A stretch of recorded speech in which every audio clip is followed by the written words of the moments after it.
This is the second installment in our Be Careful What You Wish For series, looking at royal life after Harry and Meghan's departure, colloquially termed megxit. The first video sets out the background and introduces the stats and data that inform our analysis. We invite our new visitors to check this out in our Be Careful What You Wish For playlist.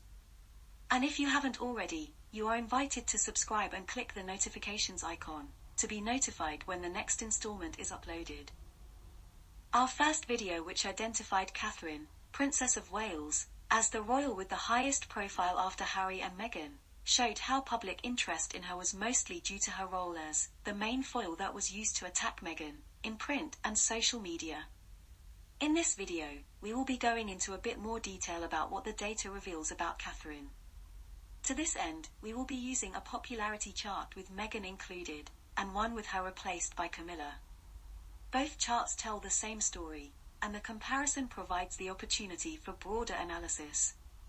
To illustrate how accurately the charts reflect public interest, we can see that the peak of public interest in Catherine was in April 2018, the month her third child was born, and 1 month before Harry and Meghan's wedding. From then onwards, all Catherine's peaks aligned directly under Meghan's. This accords with our conclusion that the media and public interest in Catherine was dependent primarily on Meghan. The charts also tell us that as a prince, Charles was lagging behind Catherine in popularity, but as a king, they are running neck and neck.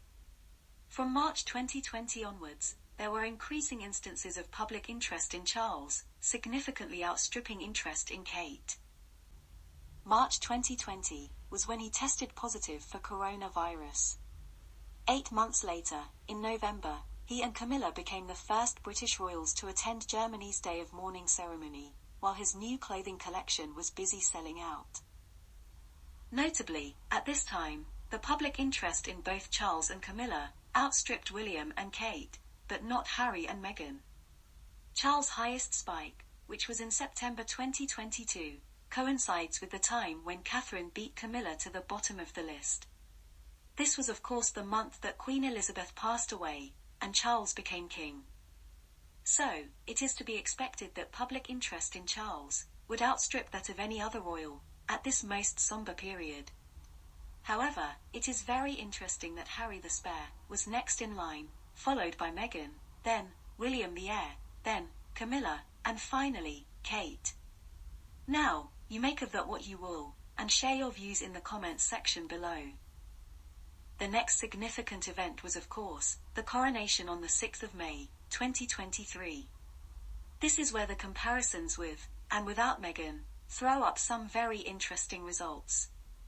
In both charts, Catherine is bottom of the list, but when Meghan is replaced by Camilla, both Kate and William are joint bottom. This suggests that, at times of weighty matters of state, the public are least interested in Catherine. However, outside of those times and, particularly, because of her attachment to Meghan, Catherine rises above all the other royals, with of course the exception of Harry. Interestingly, looking at the average over the years under review, Charles and Catherine are tied for the position of the royal attracting the most public interest outside of Harry and Meghan. So, the main takeaway from all this is that there could be some credence to the stories about Charles being jealous of the public interest in Kate and William. However, there is a sharp twist in the tale, given that Kate's popularity, which underpins the Wales's popularity, is based on her being used to attack Meghan. The negative comparison is the dog whistle that masks the racism that underpins attacks on Meghan. But now that Meghan is out of reach, Kate has become the target of her former allies, both inside and outside the palace, and there is little or nothing she can do about it. She has been ensnared in the web that she helped to spin. The only way out for her is for her allies in the palace and media to stop using her to bash Meghan, but this is not something she can do now, because she has been silent and complicit for all these years. If anyone has any links to any reports of Catherine decrying people using her to attack Meghan by making unfavorable comparisons, please post them in the comments section. There is of course the possibility that, like all the other royals, Catherine has come to believe that the public interest in her would grow to, or surpass the level of interest in Meghan, if only Meghan was out of the way. But sadly, the evidence is to the contrary. Outside of moments of historic significance, public interest in the royal family flatlines without Meghan. The royal family as an institution was more popular with the introduction of Meghan. It is ironic that those who built Catherine's popularity up, as a foil against Meghan, have since Meghan's exit, turned on Catherine, because of how popular they made her. If Catherine now believes she is popular on her own merit, that would just inflame her former allies and creators even more. So be careful what you wish for. Until the next episode.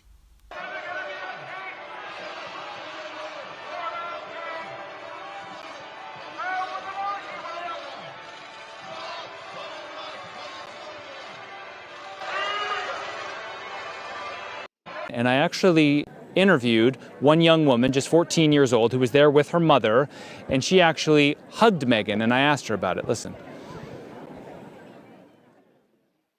We were just waiting for her to come, and she came near me and asked my name and how my day was, how long I was waiting, and I asked her if I could have a hug, and she hugged me back. So that was just quite an amazing moment. I'm still shaking now. I can't really explain what the feeling was when she did it, but it was really nice. I just felt like I needed to, in a way. Like I just really wanted to at least hug her, because I look up to her in some ways, and it just felt like it was the right thing to do. Why do you feel a bit of sympathy for her? Just because the Queen's passing, or because of her whole, relationship with the royal family? I guess in both. So because of the Queen died, and also because of everything.